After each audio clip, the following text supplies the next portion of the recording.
खुद अमेरिकी मीडिया कह रही है कि अभी भी ईरान की अंडरग्राउंड मिसाइल सिटी में इतना बारूद है कि वो इजराइल से लेकर पूरे गल्फ तक में आग लगा सकता है।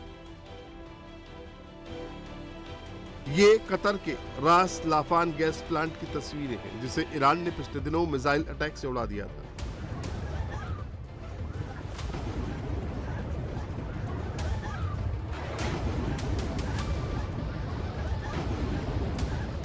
अब रास लाफान गैस प्लांट पर हमले का नया वीडियो सामने आया है, जो बता रहा है कि ईरानी मिसाइलें कितनी खतरनाक हैं। अगर युद्ध दोबारा शुरू हुआ तो ईरान मिडिल ईस्ट के ऑयल और गैस इंफ्रास्ट्रक्चर को इसी तरह से निशाना बनाएगा, जिसका असर पूरी दुनिया पर पड़ेगा।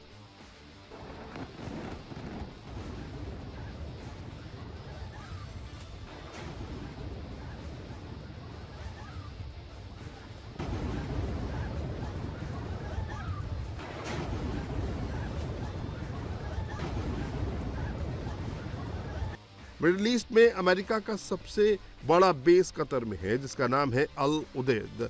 ईरान के हमले में अमेरिकी बेस का क्या हाल हुआ है, उसकी भी कुछ नई तस्वीरें देखिए।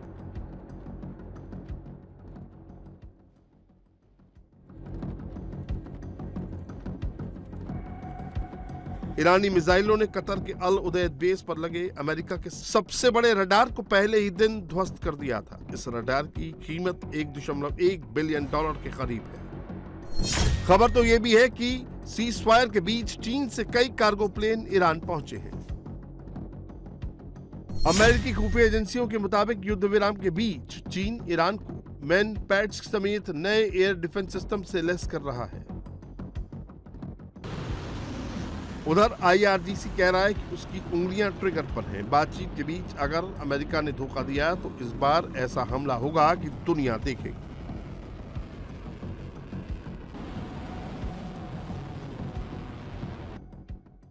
ईरान कह रहा है कि वो अपनी मांगों से समझौता नहीं करेगा। ईरान गारंटी मांग रहा है कि उस पर आगे फिर कभी हमला नहीं होगा। स्ट्रेट ऑफ हॉर्मुज पर ईरान का कंट्रोल होगा।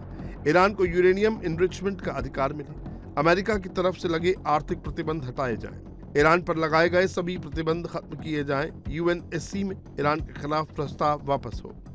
IAEA में ईरान विरोधी प्रस्ताव खत्म हो। युद्ध में ईरान को हुए नुकसान का मुआवजा मिले। इलाके से अमेरिकी फोर्स की पूरी तरह से वापसी हो। लेबनान समेत सभी फ्रंट पर जंग रुके।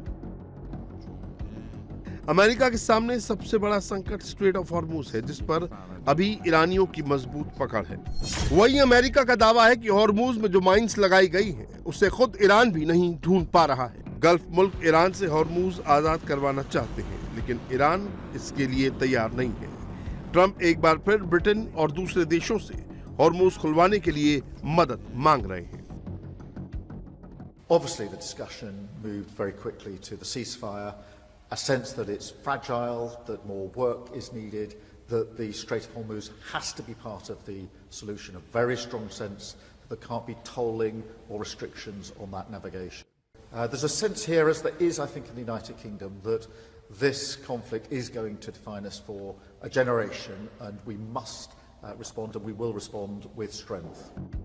अमेरिका के लिए ईरान के चंगुल से हॉर्मुज आजाद करवाना इतना आसान नहीं होगा। इसके लिए अमेरिकी सेना को ग्राउंड पर उतरना होगा, जहां ईरानी सैनिक उनके इंतजार में घात लगाए बैठे हैं। ईरान हॉर्मुज से बिल्कुल भी समझौता नहीं करेगा। ईरान ने साफ कर दिया है कि वो एक एक मौत और एक एक नुकसान का मुआवजा लेगा। ऐसे में अब सारा दारोमदार इस्लामाबाद में हो रही पीस टॉक पर है। अगर ये बातचीत सफल रही तो हल निकलेगा, नहीं तो फिर मिडिल ईस्ट में ईरान आग उगलेगा।